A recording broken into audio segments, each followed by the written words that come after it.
Hello everyone, আসসালামু আলাইকুম। Welcome to you all in HOF explain. আমরা আমাদের দৈনন্দিন জীবনে মেসেঞ্জার ব্যবহার করে প্রিয় মানুষের সাথে, আত্মীয় স্বজনের সাথে অথবা বন্ধুদের সাথে কিন্তু আমরা যোগাযোগ রক্ষা করে থাকি। কিন্তু এই মেসেঞ্জারের মেসেজগুলো কিন্তু আমাদের ব্যক্তিগত তথ্য, কিন্তু এগুলো অনেক সময় ফাঁস হয়ে যায়, যা আমাদের পারিবারিক কলহ সৃষ্টির একটি অন্যতম কারণ হয়ে যায়। সুতরাং আজকে আপনাদেরকে এমন একটি সেটিংস দেখাবো, যে সেটিংসটি যদি আপনি অন করে থাকেন, তাহলে কিন্তু আপনি যার সাথেই মেসেজ দেন না কেন বা যে চ্যাটিংই করেন না কেন, সেই চ্যাটিং লিস্ট কিন্তু 24 ঘন্টার মধ্যেই অটোমেটিকলি ডিলিট হয়ে যাবে। সুতরাং ভিডিওটি প্রথম থেকে শেষ পর্যন্ত দেখুন, আশা করছি আপনার অনেক উপকার আসবে। তো চলুন ভিডিওটি শুরু করা যাক। প্রথমে প্লে স্টোর ওপেন করে নেবেন।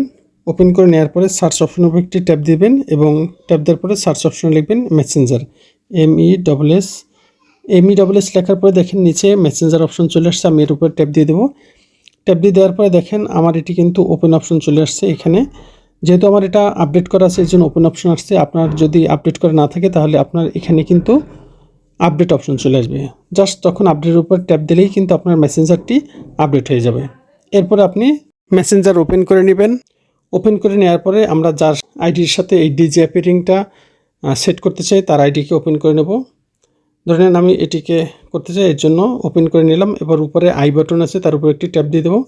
ট্যাপ দিয়ে দেওয়ার পরে আমরা নিচের দিকে একটু স্ক্রল করব। স্ক্রল করলে এই যে আমরা পাচ্ছি এখান থেকে যে ডিজে অ্যাপিয়ারিং মেসেজ নামে একটি অপশন, এর উপর ট্যাপ দিয়ে দেবো। ট্যাপ দিয়ে দেওয়ার পরে এখানে দেখতে পাচ্ছেন যে দুইটা অপশন, একটা আছে অফ আর একটা আছে 24 আওয়ার্স। আমরা এখান থেকে 24 আওয়ার্স এটাকে সিলেক্ট করে দেবো। এর জন্য এই 24 আওয়ার্সের উপর ট্যাপ দিয়ে দেবো।